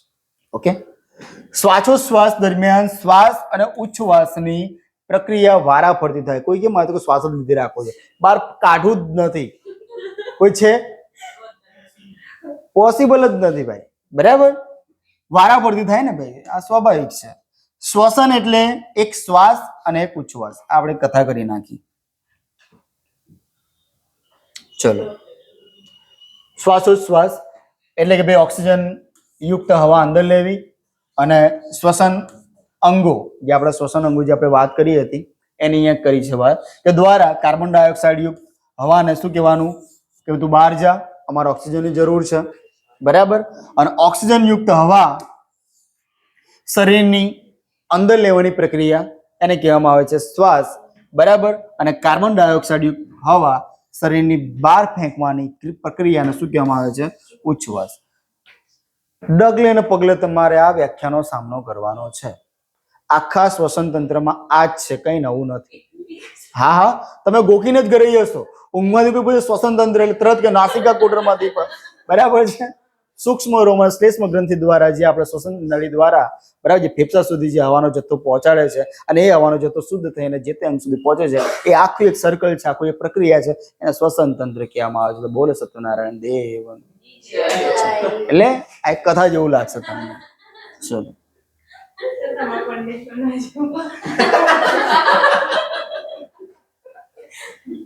ચલો એ આપણે પછી ડિબેટ કરીશું. અહીંયા પહેલા આપણે જોઈએ કે આની પહેલા જેટલી બી સ્લાઇડ હતી એમાં બ્લેક કલર હતો, આમાં મેં blue colour, navy blue colour, કેમ કે આખો આ પોઈન્ટ છે ને કામનો છે, આખો પોઈન્ટ કામનો છે. કેવી રીતે કામનો છે એવા આપણે જોઈએ. સરેરાશ રીતે એક પુખ્ત વ્યક્તિ છે એ આરામદાયક સ્થિતિમાં આરામ ફરમાઈ રહ્યો છે. બરાબર, આપણે અહીંયા ઘણા એવા સ્ટુડન્ટ છે બરાબર કે એ આ પ્રક્રિયાનો ઉપયોગ કરતા હશે. બરાબર છે. 1 મિનિટમાં 15 થી 18 વખત શ્વાસ લે છે. આ સામાન્ય પુખ્ત વ્યક્તિની વાત છે. 1 મિનિટમાં 15 થી 18 વખત શ્વાસ લે છે અને શ્વાસ છોડે છે. આ મારે કેવું પડે?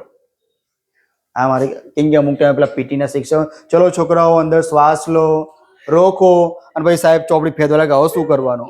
એટલે 2-3 ત્યાં થઈ ગયો અને કેવું પડે તમે કાઢો, હવે રોકો. છોકરાઓ પછી એ પ્રમાણે અનુકરણ કરે ને. તો અહીંયા મારે કેવું પડે છોડ. ઓકે, હાય જાઓ. ચલો, ભારે કસરત દરમિયાન શ્વસન દર 1 મિનિટમાં 25 વખત જોવા મળે છે. શ્વસન દર ખબર પડી ગઈ ને શું છે? ઓકે, ચલો. જ્યારે આપણે કસરત કરીએ છીએ ત્યારે માત્ર શ્વાસોચ્છ્વાસ ઝડપી કરીએ છીએ. એટલું જ નહીં, પરંતુ આપણે ઊંડા શ્વાસ પણ લઈએ છીએ. બરાબર, અને વધુ માત્રામાં ઓક્સિજન શ્વાસમાં લઈએ છીએ. ઓકે, આપણને જ્યારે સ્કૂલમાં કહેવામાં આવ્યું ચલો છોકરાઓ ઊંડો શ્વાસ લો, તો ઘણા તો સુરસુર્યું કરી નાખતા, હું કઈ પતી ગયો. બરાબર, પણ તમે જેટલો શ્વાસ રોકી રાખો ને, આપણે જે અમુક જે બીમારીઓ જે આપણા શરીરમાં ઘર કરે છે ને એનું કારણ આ જ છે કે અમુક અંગ સુધી તો ઓક્સિજન પહોંચતો જ નથી. પણ તમે જો આ અનુવિલોમ છે કે આ જે શ્વાસ, જે ઊંડો શ્વાસ લઈને પછી થોડુંક વાર રોકી રાખો, પછી ધીરે ધીરે એને બહાર કાઢો, તો આખી જે પ્રક્રિયા છે ને એ હેલ્થ માટે બહુ સારી. તમારા શરીરમાં જેટલું ઓક્સિજન લેવલ સારું હશે એટલા તમારા શરીરમાં રોગ ઓછા આવશે. બરાબર છે. ચલો, કેવી રીતે લઈએ સાહેબ? આવી રીતે લઈએ ને, આમાં શું નહીં. ચલો, પણ અહીંયા આપણે સાયન્ટિફિક શબ્દો બી જોવાના છે. બરાબર, કે ભાઈ સામાન્ય રીતે આપણે નાસિકા છિદ્ર, હવા કેવું પડશે કયું? હા, બરાબર. નાસિકા છિદ્ર દ્વારા શ્વાસ લઈએ છીએ. જ્યારે આપણે શ્વાસ લઈએ છીએ ત્યારે હવા નાસિકા છિદ્રમાં થઈને નાસિકા કોટરમાં જાય છે. નાસિકા કોટરોમાંથી હવા શ્વાસ નળી, બરાબર, અને ત્યાંથી જશે ફેફસામાં. બરાબર, અને ફેફસામાં જઈને શું થશે કે ઉરસ ગુહામાં આવે છે, છાતીના ભાગમાં. ઉર એટલે છાતીનો ભાગ કહેવાય. બરાબર, એમાં આવશે. ઉર એટલે આપણે છાતીનો જે ભાગ છે એનો ઉર કહેવાય, એટલે યાદ રાખજો. આ ગુહા બંને બાજુથી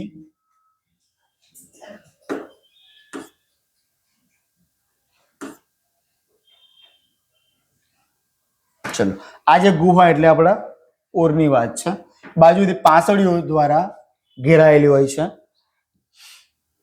એક મોટા પડદા જેવી રચના, બરાબર, જેને શું કહેવામાં આવે છે? ઉરોદર પટલ કહે છે. અને જે ઉર ગુહા, બરાબર, એના તળિયે આવેલી હોય છે. ઉર ગુહાના તળિયે આવેલી જે પાંસળીનો જે ભાગ છે અને જે નીચેનો જે ભાગ છે એ હું તમને આકૃતિમાં બતાવીશ, ત્યાં આવેલું છે. શ્વાસોશ્વાસમાં ઉરોદર પટલ અને છાતીની જે પાંસળીઓ છે એના પિંજર, બરાબર, એની સાથે હલનચલનની પ્રક્રિયા સાથે સંકળાયેલો હોય છે. બરાબર, એ શું છે હું તમને અહીંયા સમજાવીશ. આ તમે જોઈ શકો છો.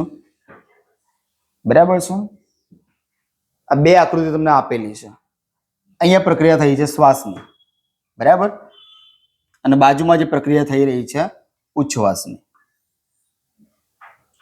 બરાબર, શું થઈ રહ્યું છે? અહીંયા હવા આવે છે, બરાબર, પાંસળીઓમાં અહીંયાથી જઈને પછી આ બે ફેફસા તરફ જઈ રહ્યું છે. બરાબર. અને અહીંયા જે આપણું જે ઉરોદર પટલ છે, બરાબર, એ નીચે તરફ ખસે અને શ્વાસ લો, બરાબર. એક સિમ્પલ તમે શ્વાસ લો, કોનું પેટ આમ શ્વાસ લેતા આમ ઉપર ચડી જાય છે? એ ધકેલા હશે, બરાબર. એટલે કે ઉરોદર પટલની નીચે ખસે છે, બરાબર. આખું પ્રેક્ટિકલ છે આ વસ્તુ. જ્યારે શ્વાસ જ્યારે બહાર જાય, કરો બહાર, બરાબર. હા, યસ. તો શું થશે? જે ઉરોદર પટલ છે ને એ પાછું ફરશે, એ પાછો ફરે છે. ઓકે, ઉરોદર પટલ છે એ પાછો ફરે છે. અને બીજું અહીંયા તમે જોઈ શકો છો કે જે પાંસળીઓ છે ને, આ મારે શું હોય, જયારે કંકાલ તંત્ર ભણાવીશ ને ત્યારે આ બધું ઘણું ડીપમાં લેવાનું છે, પણ ક્યાંક ને ક્યાંક પોઈન્ટ આવે તો મારાથી રોકાતું નથી. કેવું જ પડે કે જે આ જે વચ્ચેનું જે હાડકું છે ને, અમુક ટાઈમે તમે જોયું કે એસિડિટી થાય કે તમે આમ બહુ ખુરશીમાં આમ કન્ટિન્યુ બેસી રહ્યા હોય, બરાબર, તો આપણું જે જેમ કે મારું તો ફેમિલી પેક જેવું જ છે, બરાબર છે, કે અમુક ટાઈમ બેઠા હોઈએ ને તો આપણું જે હાડકું છે ને એ આપણા પેટમાં વાગે.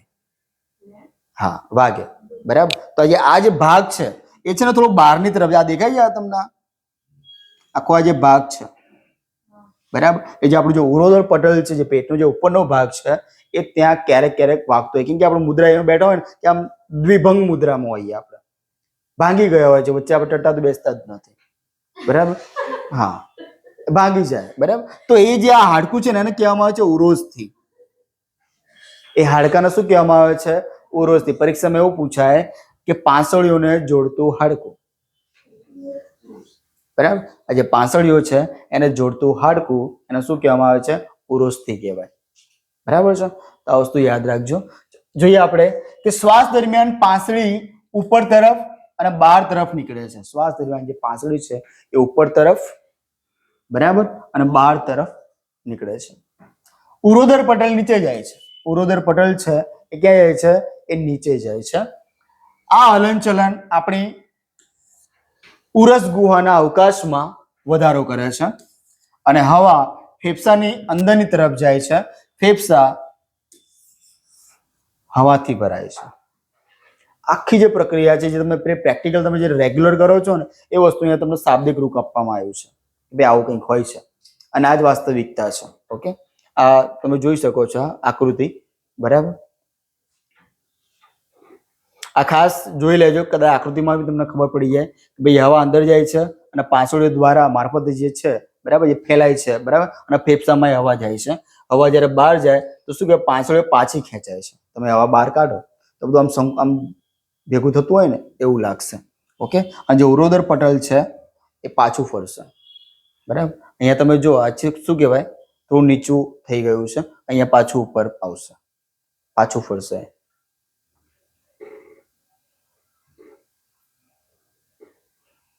ચલો, અન્ય પ્રાણીમાં શ્વાસોચ્છ્વાસની પ્રક્રિયા, બરાબર.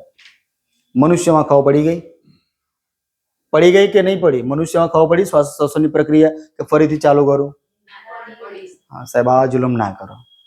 તો ક્યાંક કરીને પતવાના આરે આવે છે ને પાછું ક્યાં ચાલુ કરવાનું કહો છો? ચલો, કઈ નહીં. અન્ય પ્રાણીઓમાં કોઈ એકાદ પ્રાણીનું એવું નામ આપશે સાહેબ કે આ લોકોનામાં શ્વસન અંગ અલગ છે. ચલો, આપણે મનુષ્યમાં ફેફસા છે, નાક છે ને બધું છે આપણી જોડે, બરાબર છે. માછલી, બરાબર, ઓકે. કેવી રીતે શ્વસન કરે છે? એનું શ્વસન અંગ કયું છે? ઝાલર છે. ઓકે. એ સિવાય દેડકો કેવી રીતે શ્વસન કરે છે? નહીં, એ તો તમે એની સ્થિતિ પ્રમાણે કહેવાય ને કે કેવું જીવ છે, એ ઉભયજીવી પ્રાણી કહેવાય. કેવું કહેવાય? ઉભયજીવી કહેવાય. પાણીમાં હોય, જમીનમાં, બધી રીતે એ વાસ કરી શકે છે. ઓકે, પણ મારો પ્રશ્ન શું છે કે એનો શ્વસન અંગ કયું? ઝાલર એમાં ના હોય. હે પ્રભુ, પરફેક્ટ, બરાબર છે. આપણે એવું થાય કે ભાઈ જમીનમાં કેટલા સમય સુધી દેડકો કેવાય ને રહી શકે છે, દબાણમાં રહી શકે છે. એનું કારણ એ છે કે ચામડી દ્વારા શ્વસન કરે છે. અને શ્વસન ક્યાંય થાય? ચામડી દ્વારા. કોઈ દેડકાને પકડ્યો છે? અમે તો રમાડતા હતા પકડી. હા, રિયલી મજા આવે. ત્યારે ખબર નથી પડતી, પછી ખબર પડી. તમે દેડકાને પકડો ને તમારા હાથ ભીનો ભીનો થઈ જાય. આવી જાય, પકડો તો આવી જાય. એ કે કરડે નહીં.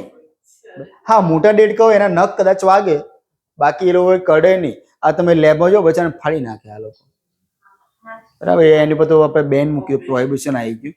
બરાબર, જે વિદ્યાર્થી એ દેડકાનું પરીક્ષણ કરતો હોય અને જો એનાથી મરી જાય ને તો એના માર્ક્સ કટ થઈ જાય, ખબર છે? હા જ તો, એ મરવું ના જોઈએ. હા, યસ, ચલો. હા હા થાય, આવે એમાં બી આવે. ચલો, એમાં બ્લડ નથી હોતું, ખબર ને? વંદામાં બ્લડ નથી હોતું એનામાં.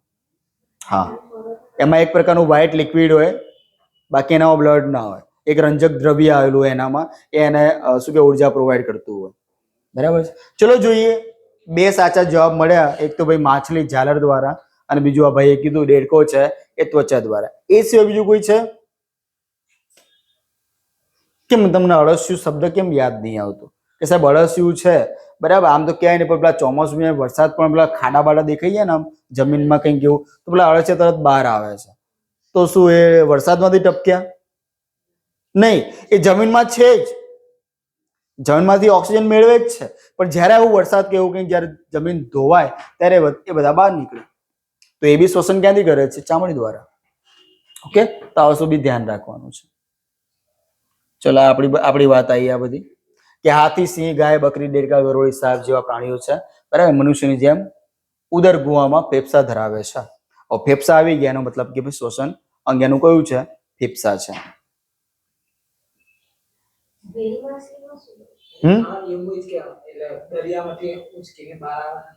હા, એ બી આમ તો એને ઝાલર હોય જ છે, બરાબર. એ બી શ્વસન તો એને શ્વસન અંગ તો એ જ કહેવાય, શ્વસન અંગ એ જ કહેવાય. પણ એને આપણે શું કહેવાય કે સસ્તન પ્રાણી કરીએ છીએ. કેમ? કેમ કે ડાયરેક્ટ બચ્ચાને જન્મ આપે છે. એ કેવું જીવ છે? એ સસ્તન છે. ઘણી માછલીઓ ઈંડા આપતી હોય છે, પણ આ કેવું છે? સસ્તન છે. એટલે આ વસ્તુ યાદ રાખવાનું. ચલો, અન્ય સજીવો તો આખું આ બધું જ કામની વસ્તુ છે. એક્ઝામ તમે જોડકા સ્વરૂપે પૂછાઈ શકે છે આમાંથી. પાછળ ગ્રાહકને જગાડો, લેક્ચર પૂરો થયો નથી. જુદા જુદા પ્રાણીઓમાં શ્વસન તંત્રના અંગો જુદા જુદા હોય છે, બરાબર. જેમ કે અમીબા છે. આ અમીબા છે એ કોષીય કલા દ્વારા શ્વસન કરે છે. અમીબા ઓળખો ને અમીબાને? કોણ છે? હા હા, બરાબર. પછી છે કીટકો, જેમ કે કીડી છે, મકોડા છે, બરાબર. એ શ્વસન નલિકા, કીડી, મકોડા આ બધા છે એ શ્વસન નલિકા દ્વારા શ્વસન કરતા હોય છે. આ અળસિયા છે, દેડકા છે, એ ત્વચા દ્વારા. માછલા, ઝીંગા, કરચલા ઝાલર દ્વારા શ્વસન એનું અંગ છે. મનુષ્ય, પશુઓ, પ્રાણીઓ ફેફસા દ્વારા. બરાબર છે. આટલે આ તમને આમાંથી જોડકું પૂછાઈ શકવાની સંભાવના છે. તમને આવું જોડકું પૂછાઈ જાય, બસ જોડે રાખો તમે તમારું. બરાબર, આવું ક્યારેક કોઈ શબ્દ ધ્યાનમાં આવ્યો જ ના હોય. સાહેબ આ કઈ કલા લઈને આવ્યા તમે? કોષીય કલા છે. આ કઈ કલા છે? કોષીય કલા છે ને એનું અંગ છે, બરાબર. કીડી મકોડા છે, શ્વસન નલિકા, બરાબર. શ્વસન નલિકા દ્વારા શ્વસન કરે છે. અળસિયા, ત્વચા અને દેડકા દ્વારા. માછલા, ઝીંગા, કરચલા ઝાલર દ્વારા. અને મનુષ્ય છે એ કહેવાની જરૂર નથી, બરાબર. ચલો,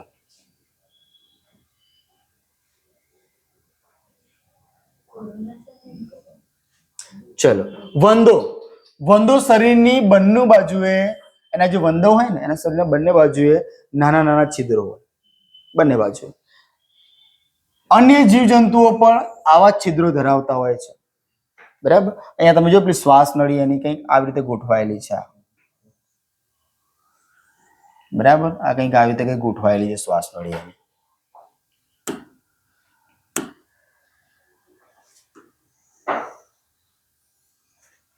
બરાબર. અને બંને બાજુ એના શું હોય? છિદ્રો હોય, બંને બાજુએ છિદ્રો ધરાવે છે. પછી તમે ક્યારેક વંદાને મારવાનો પ્રયત્ન કર્યો? નહીં મર્યો હોય. તમે ગમે તે ધીસ દઈને ઉપર મારો ને તો બી એ એક ક્ષણ માટે થોડું દબાઈ પાછો હતો ને એવો, કેમ કે એના પગ છે ને એ જમ્પર ધરાવે છે. જમ્પર છે એના પગમાં. એના પગ તમે જો આમ જો કદાચ પગ સીધો કરવામાં તો એટલો લાંબો હોય, બરાબર, ટૂંટી વાળીને આમ બેઠો હોય ટૂંટી વાળીને, બરાબર. એ જમ્પરના પ્રયોગ દ્વારા એક પોતાનું આત્મરક્ષણ કરે છે. તમે એને મારો ને તો એ જમ્પર આમ કે આમ સંકોચાય, પાછા હતા ને એવા થઈ જાય, એ જલ્દી મરે નહીં. ઓકે, એનું કારણ છે. એમાં બ્લડ હોતું નથી, બરાબર. વ્હાઇટ કલરનું એક દ્રવ્ય લિક્વિડ હોય છે, એનામાં બ્લડ હોતું નથી. ઓકે,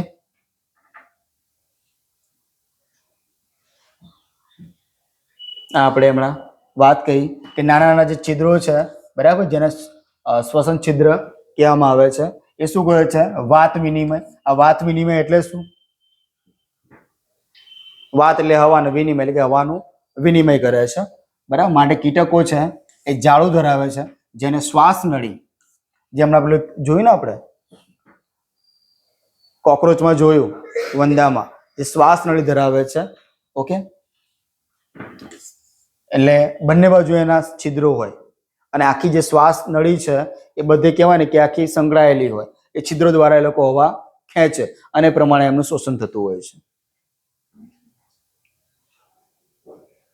ચલો, હવે શ્વસન તંત્રના રોગો ભણી ગયા છીએ આપણે, પણ આજે શ્વસન તંત્ર ભણ્યા છીએ તો એક ખાલી ફટાફટ એક નજર મારી લઈએ. કયા કયા રોગ હતા શ્વસન તંત્રના? અસ્થમા હતો. ઓકે, પછી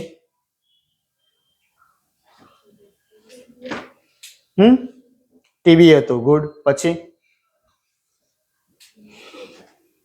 અસ્થમા હતો, ટીબી હતું, બસ આટલા જ હતા.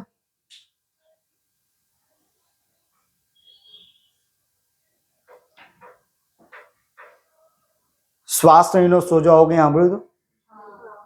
સાંભળ્યું હતું, આવશે. ચલો, બ્રોન્કાઇટિસ, જેને શું કહેવાય છે? શ્વાસ નળીનો સોજો, કે નાકથી ફેફસા સુધી ઓક્સિજનનું પરિવહન કરે છે, આપણને ખબર છે, બરાબર છે. તેને બ્રોન્કાઇલ ટ્યુબ કહેવામાં આવે છે. એમાં સોજો આવે એને કહેવાય શ્વાસ નળીનો સોજો. બ્રોન્કાઇલ ટ્યુબ શું છે? એ શ્વાસ નળી જ છે, બરાબર. પણ એમાં જે સોજો આવે ને એને કહેવામાં આવે છે શ્વાસનીય સોજો અથવા તો બ્રોન્કાઇટિસ. આ એક રોગ છે જે શ્વસન તંત્રને લગતો રોગ છે. પી એવું કહેશો ને તમે? ન્યુમોનિયા છે. સાહેબ પીને નહીં ગણવાનું પણ એ સાયલેન્ટ છે. ઓકે, ફેફસાની ઉપર આવેલા જે વાયુ કોષો છે, બરાબર, એ મેં તમને હમણાં વાત કરી હતી, વાયુ કોષો બતાવ્યા હતા, બરાબર છે.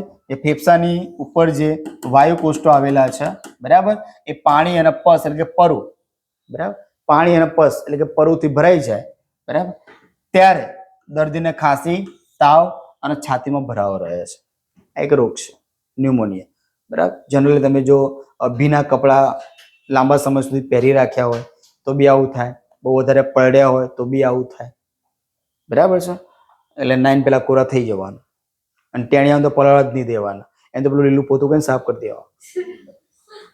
ગાંધીજી એવું જ કરતા હતા, ગાંધીજી એવું જ કરતા હતા, એ નાતા નતા, બરાબર. સાબરમતીમાં એક રૂમાલ પલાળ પછી આમ ઘસે તો થઈ ગયું, પાણી બચાવો, બરાબર. સરદાર પટેલ બી એમને બહુ બોલતા કે બાપુ આખી નદી જઈ રહી છે, એક ડોલ ભરી દો, શું જાય તમારું? ના, હા, એક લોટો જ હતો. ચલો, પણ એમને બચાવ્યું ત્યારે આપણે હા આપણે પહોંચી વળાય છે, બાકી ઓછા થઈ ગયા. ચલો, અસ્થમા, બરાબર.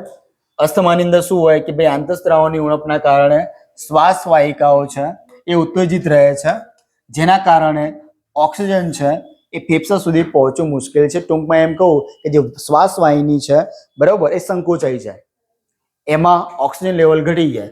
એ તમારી જે ઓક્સિજન મીન્સ કે તમે જ્યારે શ્વાસની પ્રક્રિયા કરો તો તમારી જે શ્વાસ વાહિની છે ને એ ઉત્તેજિત, બરાબર છે, એટલે કે એકદમ નોર્મલ રીતે રહેવી જોઈએ. જે આપણી વાત કરી હતી સી આકારમાં, બરાબર, એ નોર્મલ હોવી જોઈએ, જેથી કરીને તમે જે ઓક્સિજન છે, કાર્બન ડાયોક્સાઇડ છે, એનું તમે વિનિમય વ્યવસ્થિત કરી શકો.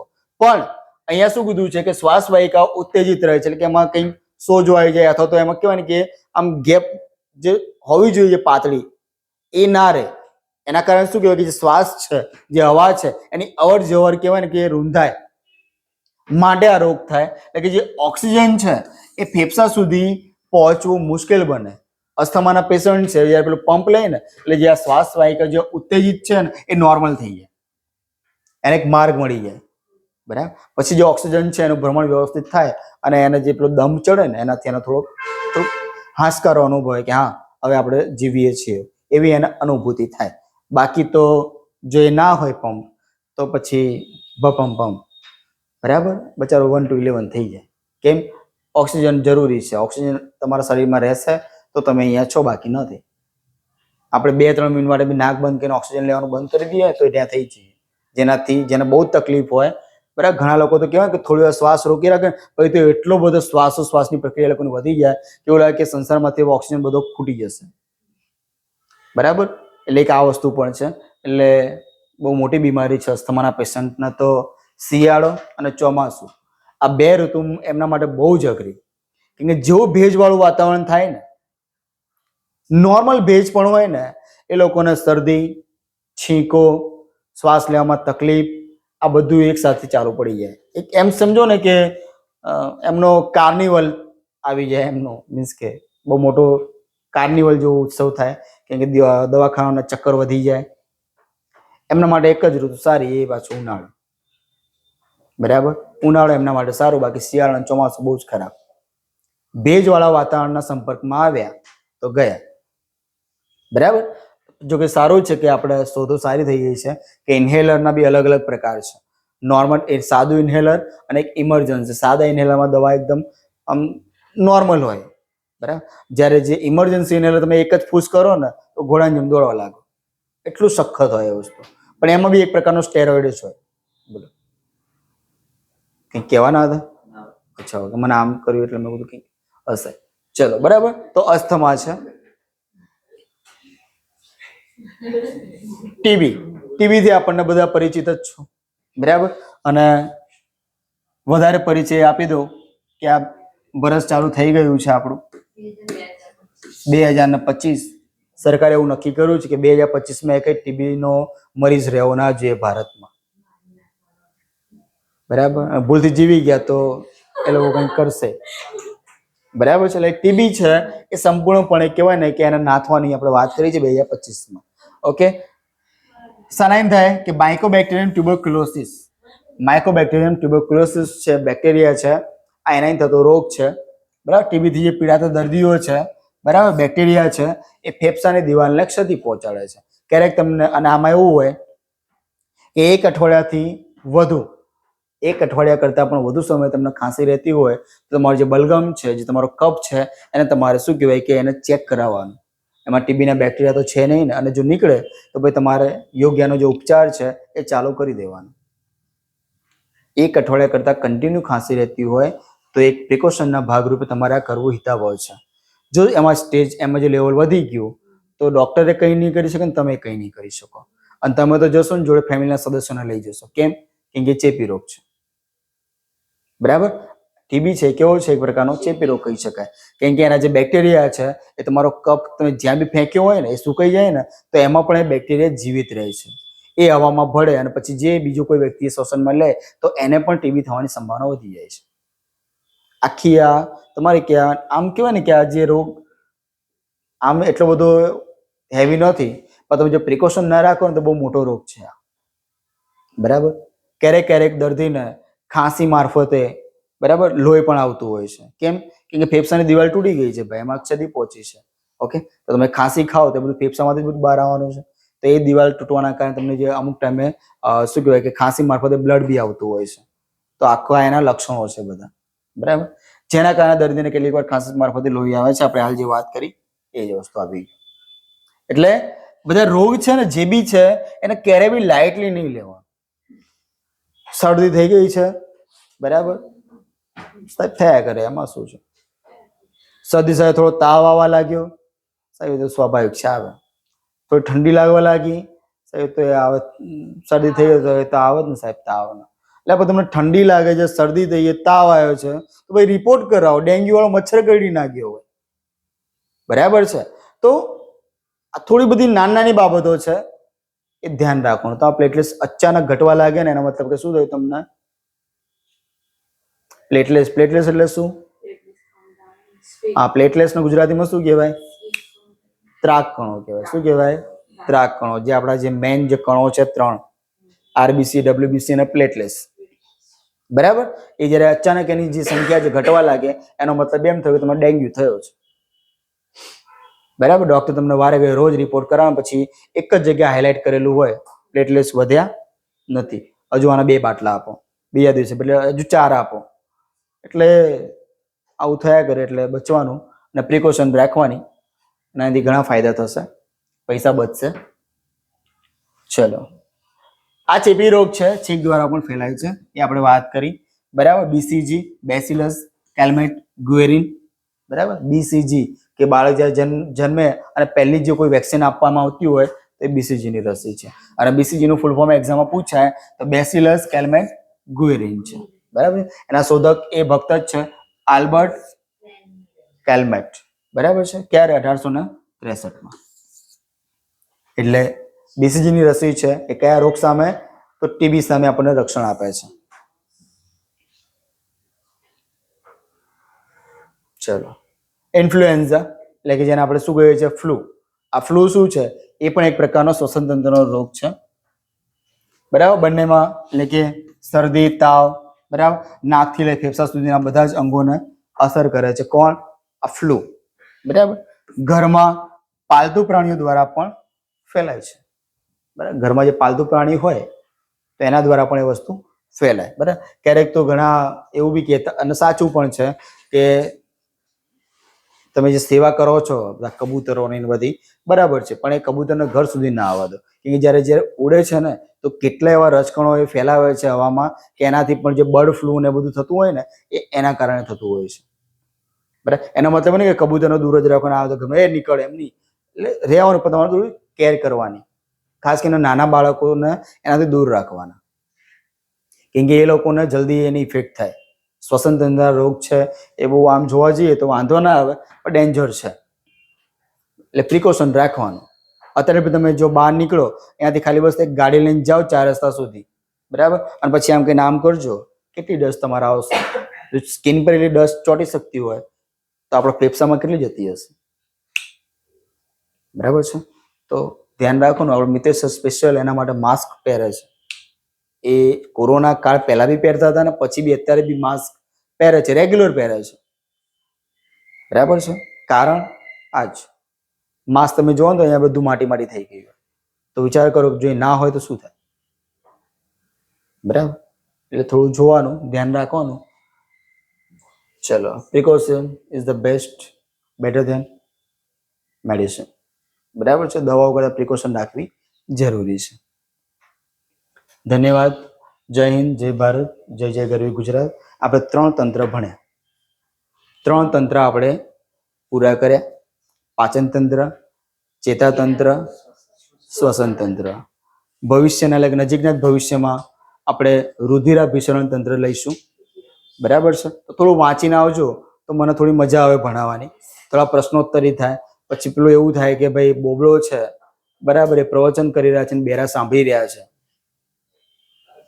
એવું ના થવું જોઈએ. હું કઈ પ્રશ્ન પૂછું તમે જવાબ આપો તો મજા આવે, લેક્ચર જલ્દી પૂરો થશે. બરાબર. એટલે આ થોડું વાંચતા રહેજો. સિલેબસ જેમ જેમ આગળ વધતો જાય એવું ના વિચારતા કે નાના નાના ટોપિક છે, આ તો કે એક દિવસમાં બધું ઉલાડી દઈશ. એ ખાલી ઉલડશે જ. સમજો છો? તમે એવું વિચારતા હોય કે એક દિવસમાં બધું ઉલાડી દઈશ, એ ખાલી ઉલડશે. પણ તમારું જે પાત્ર છે એમાં કંઈ પડશે નહીં. પાત્ર મીન્સ કે તમારું જે મગજ છે એમાં કંઈ કશું ભેગું નહીં થાય. અને થશે ને તો એ ખીચડા સ્વરૂપે હશે, જેમાં જુવારે હશે, બાજરી હશે, ઘઉં હશે ને બધું હશે ભેગું. બરાબર. તો રોજનું રોજ કરવાનો આગ્રહ રાખો. બરાબર. કેમ કે એ બધું ભેગું થશે તો નહીં પહોંચી વળો. આજે જે ભક્તો અહીંયા આવ્યા છો, મોસ્ટ વેલકમ. બરાબર. જે નથી આવી શક્યા અને જે લોકોને આપણે પ્રોહિબિટ કર્યા છે, બરાબર, એ લોકો આપણે 5 દિવસ માટે સસ્પેન્ડ છે, રહેશે જ. ઘણા લોકો બચી ગયા છે, પણ હા, કંઈ નહીં. આ તમે જોઈ લેજો. આ PDF હમણાં મૂકી દઈશ હું.